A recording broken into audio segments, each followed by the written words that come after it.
संगीता, मैं तुम्हें यह नहीं कहूँगी कि मैं तुम्हें बहू नहीं बेटी ही मानूंगी। बेटी बेटी होती है और बहू बहू होती है। मैं तुम्हें बेटी जैसा प्यार नहीं दूंगी, मैं तुम्हें बहू जैसा प्यार ही दूंगी। रह रहकर होने वाली सास के ये शब्द मेरे दिमाग में हथौड़े की तरह वार कर रहे थे। आज मुझे देखने प्रमोद के साथ उसके मम्मी पापा और दीदी जीजाजी आए थे। प्रमोद और मैं दोनों ही इंजीनियर हैं। प्रमोद की जॉब मुंबई में थी और मेरी बेंगलोर में। प्रमोद मेरी बुआ जी के दूर के रिश्ते में कोई लगते थे। बुआ जी फूफा जी प्रमोद और उसके परिवार की तारीफ करते थकते नहीं थे। प्रमोद के मम्मी की तो बुआ जी इतनी तारीफ कर रही थी जैसे कि वो खुद इंजीनियर है। पति और बेटा दोनों इंजीनियर हैं तो जाहिर है कि पैसों की कोई कमी नहीं है, लेकिन घमंड नाम की कोई चीज़ उनमें नहीं है। लड़ाई झगड़ा करना तो उन्हें आता ही नहीं। उल्टा उनकी हमेशा यही कोशिश रहती है कि उनकी वजह से किसी का दिल न दुखे। खुद इंजीनियर होने के बावजूद और इतना पैसा होने के बावजूद खाना वे स्वयं बनाती हैं। सिर्फ सब्जी आदि काटने के लिए काम वाले की सहायता ले लेती हैं। उनका मानना है कि खाना हमने स्वयं ही बनाना चाहिए ताकि घर के सभी सदस्यों को शुद्ध और सात्विक भोजन मिले।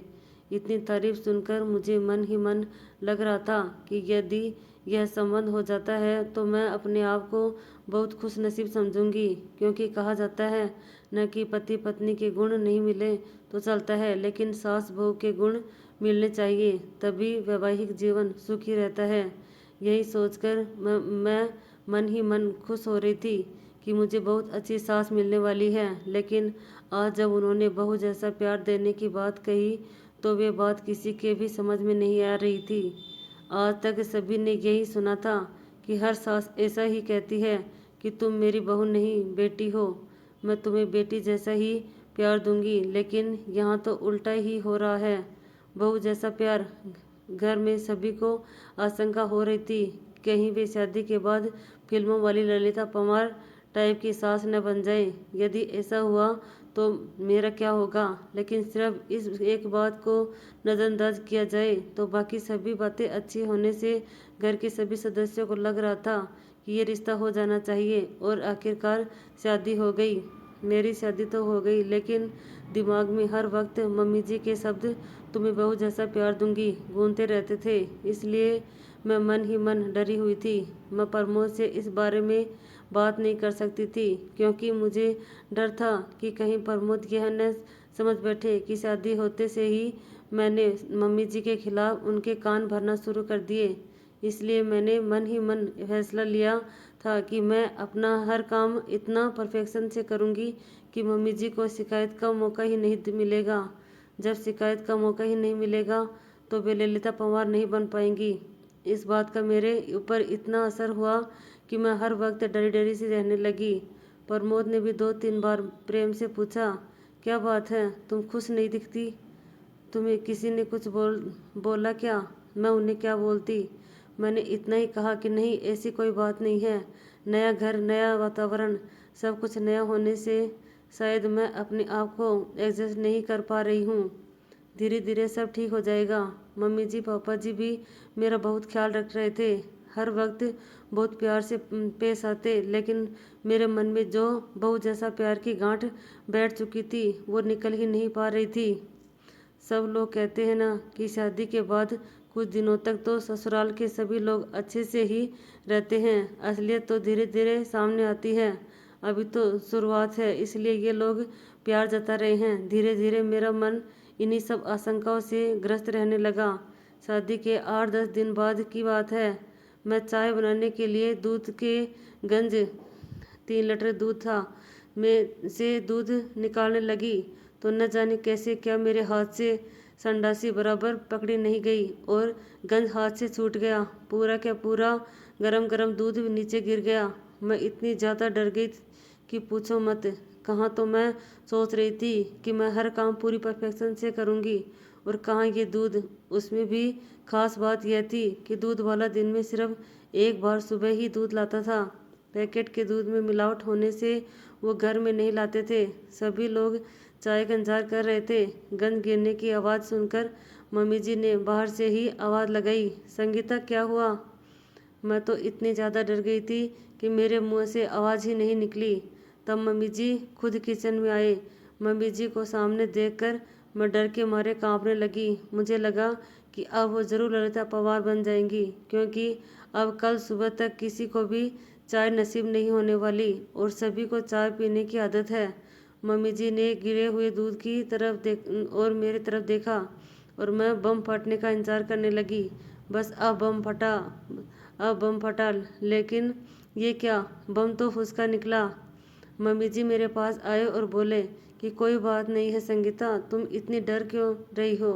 तुमने कोई जानबूझकर थोड़े ही गिराया है दूध, हो जाता है कभी कभी, कोई बात नहीं, तुम रिलैक्स हो जाओ। लेकिन मम्मी जी अब चाय कौन सी दूध से बनेगी? दूध वाला तो कल आएगा। मैं अभी पैकेट का दूध बुला लेती हूँ। लेकिन आप ही ने तो कहा था कि अपने यहाँ पैकेट का दूध नहीं लाते। लाते तो नहीं है, लेकिन सभी को चाय का एक तरह का नशा हो गया है, तो चाय के बिना तो नहीं रहेंगे, इसलिए इमरजेंसी में एक आध बार चलता है पैकेट का दूध। हम लोग ऑफिस में चाय पीते हैं ना, वहाँ कौन सा दूध का उपयोग किया गया है क्या हमें पता चलता है? ऑफिस में हमारी मजबूरी है, लेकिन घर में जहाँ तक संभव हो शरीर के दृष्टिकोण से जो अच्छा रहता है वो करना चाहिए, इसलिए अपना पैकेट का दूध नहीं लेते। लेकिन एक आध बार में कुछ नहीं होता, रोज रोज थोड़े ही दूध गिर जाएगा।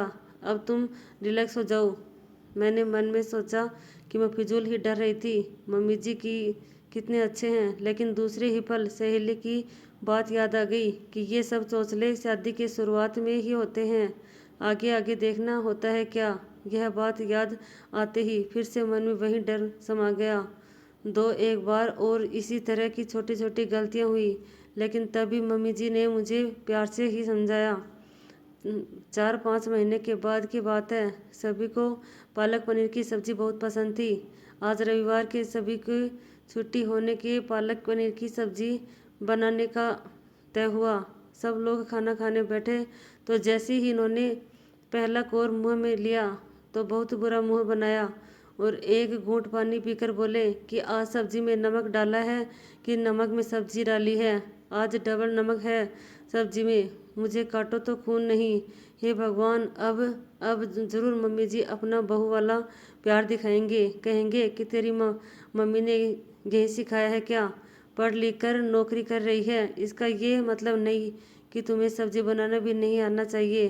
तुम्हारी माँ ने तो कहा था कि मेरी बेटी को सब आता है, फिर ये क्या है? मैं ये सब सोच ही रही थी कि इतने में मम्मी जी ने मुझे जोर से झंझोड़ा। संगीता, संगीता, हैं? क्या हुआ? तुम कांप क्यों रही हो? रो क्यों रही हो? हैं? कुछ नहीं, वो सब्जी। मम्मी जी सॉरी, न मालूम आज कैसे क्या नमक डबल हो गया। अब सब लोग खाना कैसे खाएंगे? फूल गोभी की सब्जी, दाल, चटनी और अचार है ना, खा लेंगे, तो घबरा मत। लेकिन आगे से सब्जी बनाते वक्त थोड़ा ख्याल किया कर। दोपहर में जब मैं और मम्मी जी अकेले थे तब वो बोली कि शादी हुई है, तभी से मैं देख रही हूँ कि तुम फ्री नहीं लग रही हो। ऐसा लगता है कि कहीं खोई खोई सी, डरी डरी सी लगती हो। क्या बात है? यदि तुम मुझे नहीं बताओगी तो हम समस्या का निदान कैसे कर पाएंगे? यहाँ तुम्हारी मम्मी नहीं है, लेकिन मैं तो हूँ ना। तुम मुझसे अपने मन की बात कर सकती हो। उनके इतने प्रेम से बोलने पर मैं अपने आप को रोक नहीं पाई और रोने लगी। उन्होंने मुझे अपने बाहों में भर लिया। अब बता क्या बात है? मम्मी जी, जब आप मुझे देखने आई थी न, तो आपने कहा था कि आप मुझे बेटी जैसा नहीं बहू जैसा प्यार करेंगी। हाँ कहा था, तो बहू जैसा भी कोई प्यार होता है क्या? बहू की छोटी सी छोटी गलती पर भी उसे इतना प्रताड़ित किया जाता है कि मानो उससे बहुत बड़ा गुनाह हो गया है। इसलिए मुझे लगा कि आप मेरी छोटी से छोटी गलती पर भी महाभारत रचेंगी, इनको मेरे खिलाफ भड़काएंगी। इसी सोच के चलते मैं हर वक्त डरते रहती हूँ कि मुझसे कोई गलती नहीं होनी चाहिए। मुझ पर नाराज़ होने का आपको कोई मौका नहीं मिलना चाहिए। सच बताऊं तो आज तक मुझसे जो भी गलतियां हुई वो इसी घबराहट के चलते हुई। लेकिन मेरी एक बात समझ में नहीं आई।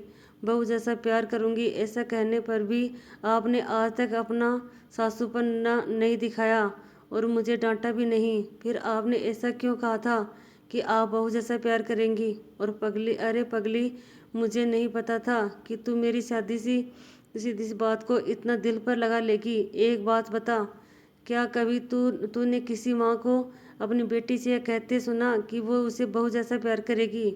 नहीं ना। जब हम बेटी को बहू जैसा प्यार नहीं करते तो बहू को बेटी और जैसा प्यार क्यों करते हैं? इसका तो यही मतलब हुआ कि हम बेटी को ज़्यादा महत्व देते हैं, बेटी को ज़्यादा प्यार करते हैं, इसलिए बहू से कहते हैं कि तुझे बेटी बनाएंगे, तुझे बेटी जैसा प्यार देंगे। हम लोग बेटे को ज़्यादा महत्व देते हैं, इसलिए बेटे को बेटा जैसा ही प्यार देते हैं। कभी भी बेटे से यह नहीं कहते कि तुझे बेटी जैसा प्यार देंगे। यदि हम बेटा और बेटी दोनों को समान समझते हैं तो बेटी को बेटी जैसा प्यार क्यों नहीं दे सकते? मेरी नज़र में जिस तरह बेटी का अपना एक अलग अस्तित्व है, उसी तरह बहू का भी अपना अलग अस्तित्व है।